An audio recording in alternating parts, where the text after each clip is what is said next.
So what a lot of people do wrong is they have these giant freaking emails, Johnny underscore fucking hashtag cash 694759er. And nobody can remember this, right? There's a reason why my name is BK Cabo. It's because it's simple. Look at every major brand in the world. Nike, Reebok, Jordan, Kivira. It's either one name, two names. Very rarely is it three. Why? Because it's easy to remember. So when you guys are making your emails and things like that, you make them short and sweet, and people don't misspell it. That's the thing too, is people are gonna misspell shit. If you can, have everything be the same, meaning your Instagram is the same, your Facebook, your email, it's all the same. Like I'm BK Cabo on most things. It's BK Cabo on Instagram, BK Cabo on YouTube. What I kind of wanted to get into, I'm going to be showing all the stuff that we focus on, but I'm also going to be showing you guys how to get your leads, because everybody has probably, at least I know for sure, these two guys have over 1,000 leads that they don't even maybe know that they have. And you're gonna make a list of all of your people, and from your Instagram, from your YouTube, from your email list, from all the contacts in your phone. And normal person is gonna have 3,000 people, probably, right? Every single person on that list is gonna be one of three things. You know what those three things are, guys? No. You guys have no idea. Every single person you encounter is one of three things, and that is a buyer, they are a seller, or they are an affiliate. They are one of the three. They cannot be anything but those three. And my maintenance man, for example, is an affiliate. My cleaning lady is an affiliate. I try to make at least one affiliate a day. People go, how do you have 1,000 affiliates? Because I make one a day. An affiliate is simply somebody that is going to give you either a buyer or a seller, and in return, you're going to give them part of your commission, a referral fee. And that fee can totally depend on the property, can depend on them. Sometimes it's as low as $500. Sometimes it's, a percentage of the property. But I pay very good affiliate fees. One of the reasons I do so well is because I pay and I drop off bags. You know what I mean? Like big bags, 25 G's, 20 G's, 15 G's, 30 G's, you know what I mean? And for some guys, that's more than they make in a year. So, and all they're doing is passing me one name and one number, and I do everything else. That's it. And I've got two affiliates that make over 100,000 a year. So these guys are selling me. They're not selling the property, they're selling me. Every person you meet, remember this, is one of those three things: a buyer, a seller, or an affiliate. Most of your sales in this game are gonna come from referrals. I would say 90%. 90% of your sales are gonna come from referrals. What do you think is the best way to get more leads, more business? I think so, Instagram, but for me it's work the Facebook. I have a lot of people there. I would agree that that's the best social media. What's the best way to get leads?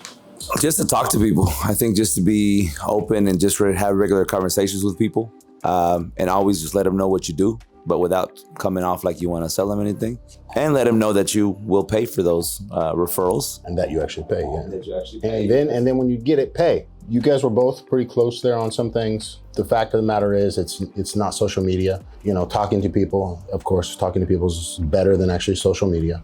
It's simply doing good business. If you do good business, it's the oldest promotion in the world. It goes back as far as time. If you do good business, you don't have to do any sort of marketing. Why? Because your clients will market for you. They will tell their friends, they will tell their family. I've got some clients, we've done 8 transactions together. Once you get your whole list down, then you're gonna start calling, messaging these people depending on who they are. Kind of like you were saying, you're not gonna sell them. You're not gonna say, hey guys, I'm doing real estate. You guys wanna buy a house? No. First, you're gonna say something personal. Hey, I just seen that you had your baby. Oh, I think that's adorable, blah, blah, whatever the heck it is, something personal, right? So it's not a copy and paste bullshit. And then you're gonna follow up with, hey, I'm super excited. I just started with the #1 team in Cabo San Lucas. I'm working with the top producing agent in all of Mexico, Brandon BK Kessler, AKA DJ BK, AKA BK Cabo, AKA a bad, bad man, AKA your mother's fantasy, your father's wannabe, whatever you wanna call me, go ahead.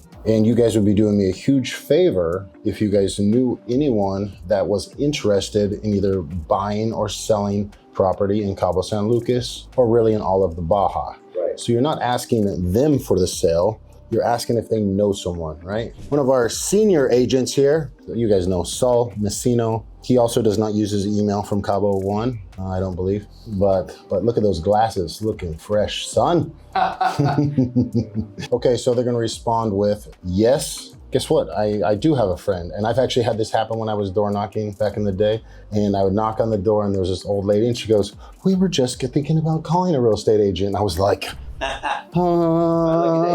it was. I mean, came in and they were like, how much should I sell it for? What's the number in your head, right? Before I even like check the comps, because I want to know where their head's at, right? Mm-hmm. I don't know, maybe 420, 430. I'm like, you're way low. I'm like, you should be like closer to 550-ish. I'm like, you're about 100K off at least. And then later, when it went down to like, the sale, they put in an offer like 15K less. They were like, oh no, but we wanted the 550. I was like, what the fuck? Like before you were at 420. And then on top of that, it was ground level. They had a fucking tree blocking their entire view. And they had a perfect view, but this fucking tree. I go, how come you guys don't have this tree cut down? They said, well, HOA this, HOA that. They were old, Give me 10 minutes. I just go outside, I talk to the gardener, I go, give me the number to your, in Spanish. I say, give me the number to your jefe. And he'd give me the number. I fucking talk to him. I say, hey, I got a buyer coming over because I had a buyer coming. I say, I need this thing cut down like 10 minutes. I got fucking 500 pesos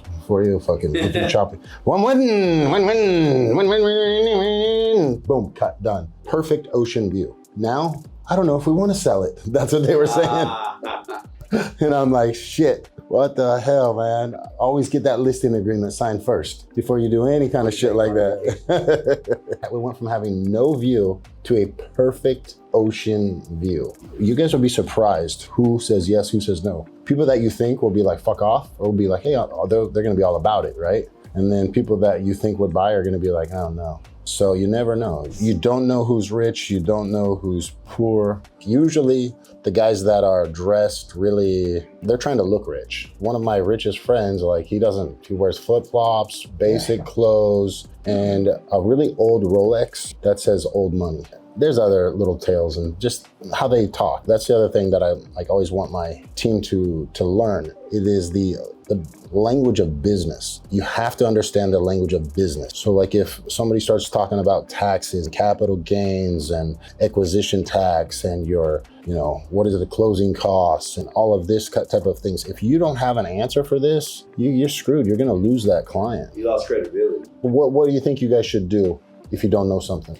Be honest about it and say, I don't know the answer, but find out. But who are you going to call? You probably. Exactly. That's exactly correct. So, when I first started, I was like, I think it's this, but I'm not going to give you the wrong answer. Let me check on this and get you the correct answer. What you do not want to do is lie and just come up with some bullshit. That is a rule that we have in Cabo One. We don't bullshit. There's a lot of agents out there that will say oh yeah, I can get you, let's say their property's worth $450. I can get you $600,000 for your property. You know what I mean? And just bullshit to try to get a listing. And then later down they go, oh, well, market's changed. We got to lower the price. And that's bullshit. It's okay, maybe if first off, most people can see through that, especially in the higher end stuff, right? I've had guys where I've came in and I've went, and somebody had the exact same thing. Some other guy came in and said 650, and I go, brother, you are not getting 650, but I'm gonna be honest with you, bro. There's no way in hell you're getting 650 for this. You're gonna be lucky if you get 450. And I just shot him straight. And guess what agent he went with? Me. Because I told him the truth. And that's what we got for the damn property. A little under that actually. But just be honest.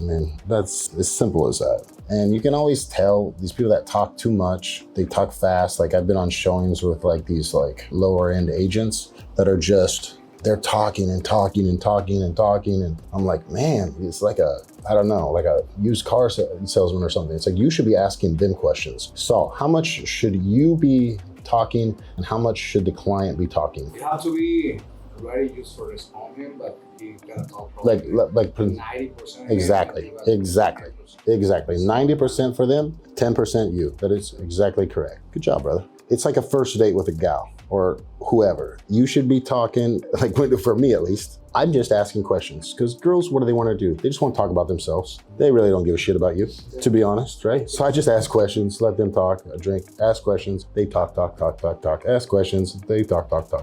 It's pretty much how it is, right? Then if you find a good one, maybe she asks you a question, maybe she's a good girl. But for the most part, what do? You just ask them questions and let them talk. So it's a lot like a first date, or at least the dates I go on. Also, I'm single, but when I'm speaking with higher end clients, really anybody, I shut up and I listen because I want to learn. And if you're talking all the time, you're not learning.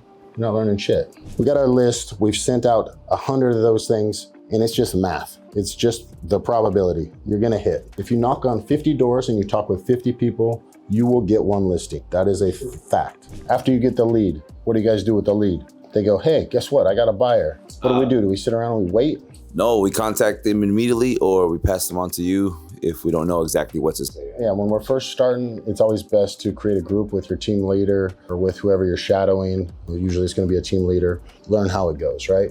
Until you're good on your own. Yeah, exactly. I mean, that's it. And you don't want to wait around. To this day, I've got guys that are waiting around on leads and they're waiting around on getting listing agreements signed. Guess what? People change their mind. When the fucking guy is there, you lock it up. And now here's the other thing, is once somebody's ready to sign, and once maybe you've closed that deal, you shut the fuck up. You shut the fuck up. You don't keep, I had a guy, I love him to death.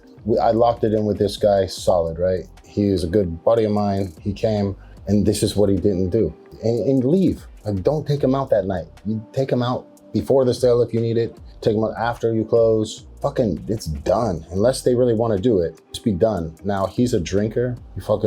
I don't know what happened from the time I shook the guy's hand, looked him in the eyes, and we fucking locked in a deal, from he ended up going out and having a few more drinks with the guy. And I don't know what the fuck happened, but the next day the deal was dead. And I have a pretty good idea what happened because I've drank with him before.